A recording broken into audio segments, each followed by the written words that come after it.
Hey guys, I'm Michael from eKids. It's so good to see you. We are going to have a new study. Are you guys ready?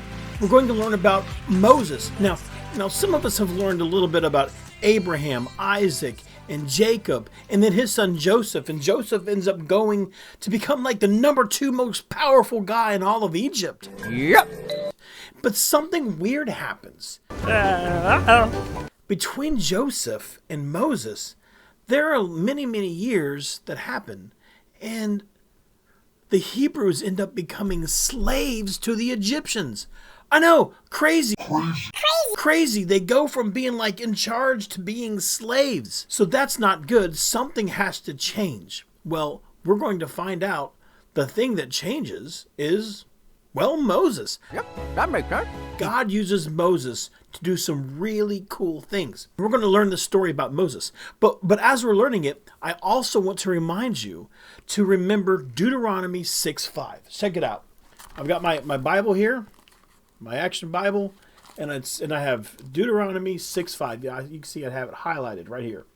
Let's read it. And you must love the Lord your God with all of your heart and your soul and your strength. Again, that's Deuteronomy 6:5.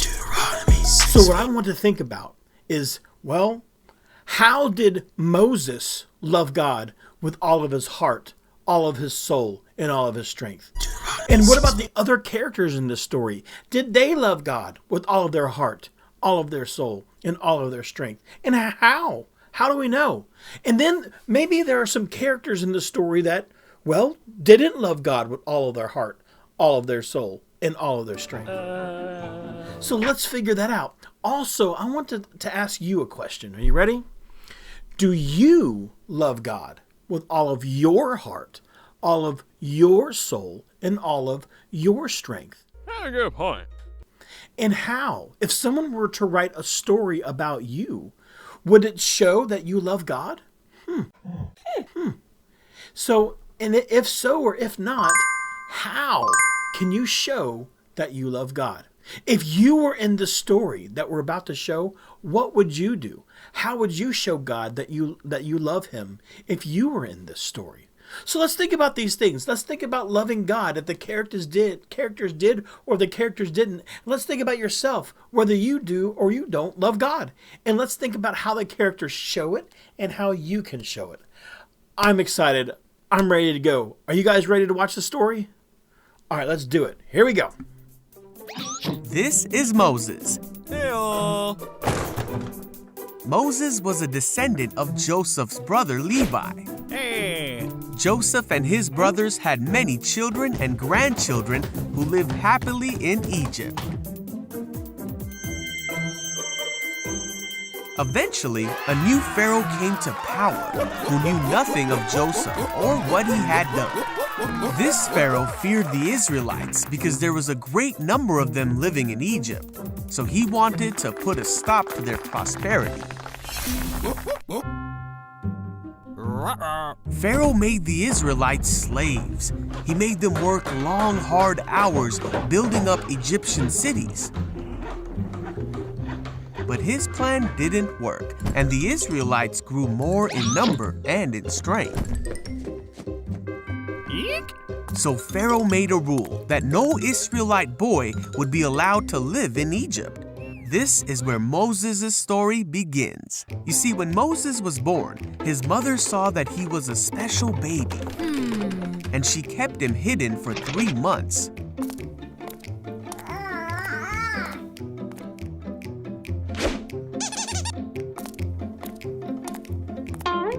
But when she could no longer keep him a secret, she made a basket and put him in the Nile River among the reeds. Moses' sister stayed to watch what would happen to her baby brother, and soon the Pharaoh's daughter came to the edge of the river.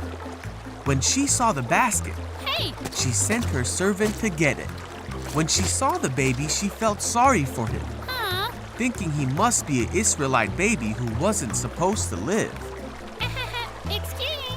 Then Moses' sister asked the princess if she would like her to find an Israelite woman to take care of the baby. So Moses' sister went and got her mother. Moses' own mother took care of him until he was old enough to live in the Pharaoh's house, where the princess adopted him as her son. And so, Moses, an Israelite boy who wasn't supposed to live, became the adopted grandson of the Pharaoh and lived in the palace as God prepared him for a great destiny that was only just starting to unfold. Okay, so this first story is about how Moses was born and bad things were happening. They were actually killing babies, which is crazy, right? They're killing these babies, and Moses was of the age that they were killing. So Moses' mom had to do something. So she put him in a basket and sent him down the river. And then we see that like Pharaoh's daughter ends up finding this baby Moses in a basket. You know, I think that's just a crazy, crazy story. And one thing I learned from this story is how good God is how, you know, God can make a way for good things to happen. But you know, when I was thinking about this Deuteronomy 6:5 thing that we've been talking about, I thought, well, we really don't know how Moses loved God so much in the story because he was just a baby. But then I think about, well, what about Moses' mom? Man, could you imagine how hard that would be to put her baby down a river just to save the baby's life? Man, and think about Pharaoh's daughter. Do you think she loved God? I mean, what a nice thing to do to show that you love God or that you love people by saving someone. And I guess that's the question I want to know from you. If you were in this story, what would you do? Would you be able to give your own baby up to save the baby? Or would you be able to like adopt a child someday when you're a grown up to save a baby? You know, how can you show God that you love him by loving other people? And I think that's what I see in this story.